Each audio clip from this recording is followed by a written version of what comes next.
Listen to this for a few beats. I'm rushing the bus.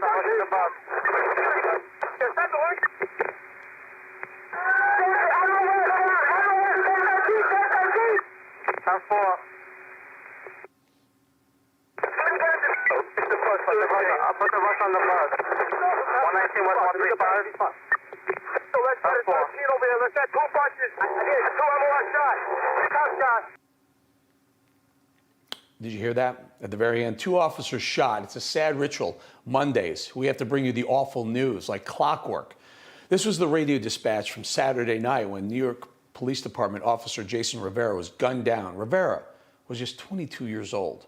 He was a shining young light, extinguished by a career criminal thug who was out on bond. His assassin was a thug with 4 priors, including assault to a police officer, yet he was free to kill a cop. But this just in that no longer is he free to shoot any more officers because according to multiple reports, the alleged killer, LaShawn McNeil, died at a Harlem hospital earlier.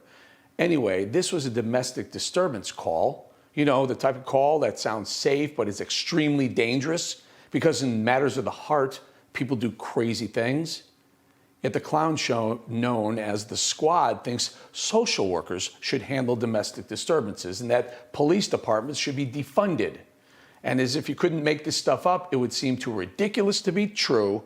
The woke city councilwoman, Kristen Richardson Jordan, the elected official in charge of the Harlem area where Officer Rivera was gunned down, has a history of anti-cop rhetoric. Jordan is among a group of progressive politicians on the city council who support cutting NYPD funding at a time when the city is experiencing spikes in murders and other serious crimes. However, she took her disdain for police to another level 2 weeks ago when she tweeted this, quote, "NYPD is still the biggest gang in New York City." And get this, just 2 hours after the murder of Officer Rivera in her district, City Councilwoman Richardson Jordan tweeted this, proving her to be a cop-hating, progressive, insensitive, subhuman being. Quote, "Community gardens are vital to building local power. They're spaces where neighbors build relationships and trust. Beware of affordable housing propaganda. The units aren't actually affordable for most Harlemites and instead go to outside wealthy folks who can afford to occupy them." That's what she was tweeting as a fallen officer was being delivered to the morgue. She is disgusting, but she isn't alone. Newly elected Manhattan District Attorney is a soft-on-crime progressive disaster waiting to happen too. So as New York falls into further disarray, crime wave after crime wave, an exploding homeless population. By the way, have you noticed, in a weird way, those two worlds are colliding, homeless people committing more and more violent crime across the country. We need to point the finger at the culprits. The Democrat Party are to blame. They're the party of catering to the woke crowd like BLM and Antifa, who simply put, hate cops. They're the party of defunding the police, and they are going to own the subsequent crime stats that will ultimately follow them into the midterm elections and likely, and unfortunately, into the 2024 presidential elections. Because no matter how much they try, they can't lie their way out of this, and we shouldn't let them. They called for these policies, and the publicity is failing them in real time with deadly consequences. So we need to remind the people who brought this on, the people who matter the most, the people living in these communities who are getting shot and killed.